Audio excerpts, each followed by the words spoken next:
Weekly आपको current affairs बताओ, है ना, कि हफ्ते में पूरी दुनिया में क्या क्या हुआ है। तो मुझे लग रहा है कि हम आज से शुरुआत कर सकते हैं। सबसे पहले तो आपने देखा होगा कि जो हमारे भारत और अमेरिका के बीच में जो तल्खी थी वो चली, है ना। बीच में मोदी जी एससीओ समिट में भी गए। एससीओ समिट यानी संघाई कोऑपरेशन ऑर्गेनाइजेशन, ये एक्चुअली 96 में इस्टेब्लिश हुआ था और उसका इसका नाम शुरुआत में संघाई 5 था, है ना। तो उसमें जो मेंबर स्टेट्स हैं अब वो हर साल मिलते हैं, है ना। तो ये 25th टाइम था जब वो मिल रहे थे। रशिया, इंडिया और चाइना, ये तीनों का एक कॉम्बिनेशन या एक यू कैन से ट्रॉय का इसको बोलते हैं, मतलब तीन लोग आपस में जुड़ते हैं। तो ठीक है, ताकि वेस्ट का जो मनमाना चल रहा था उसको कंट्रोल कर सके। ठीक है, तो ये था। हमारे प्राइम मिनिस्टर हिस्सा बने थे, आपने सब देखा होगा, है ना, उसके फोटोज़ ये सब दिखा होगा।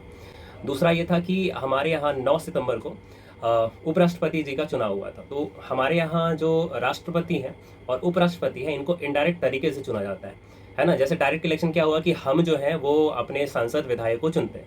ये राष्ट्रपति के चुनाव में जो हमने चुना था सांसद और विधायक को, केंद्र शासित प्रदेश के जो मेंबर्स हैं वो सारे लोग मिल करके वोटिंग करते हैं। मतलब हमने उनको चुना, वो चुन रहे हैं एक नेता को जो मतलब राष्ट्रपति होंगे और उपराष्ट्रपति होंगे। राष्ट्रपति वाले चुनाव में पूरे देश का जो राज्य होता है, राज्य में जो विधानसभा होती है, वहाँ के लोग वो वोट करते हैं। बाकी रहा बात इसका उपराष्ट्रपति जी का, संसद में जितने लोग हैं, राज्यसभा और लोकसभा मिलाकर वो वोट करते हैं और 2/3 बहुमत से ज़्यादा वोट होना चाहिए। तो टोटल आप अगर देखोगे तो 543 लोकसभा के हैं, 233 राज्यसभा के हैं और उसमें 12 नॉमिनेटेड लोग होते हैं। तो कुल मिलाकर के 782 इस बार का मतलब बना था कि 782 मेंबर्स हैं जो वोट करेंगे और इसमें 2/3 से ज़्यादा जिसको वोट होगा वो चुना जाएगा।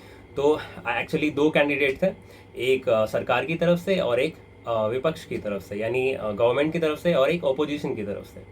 ठीक है, गवर्नमेंट की तरफ से यानी NDA, next national democratic alliance, इसकी तरफ से थे जो तमिलनाडु राज्य से आते हैं, और विपक्ष की तरफ से उम्मीदवार थे बी सुदर्शन रेड्डी।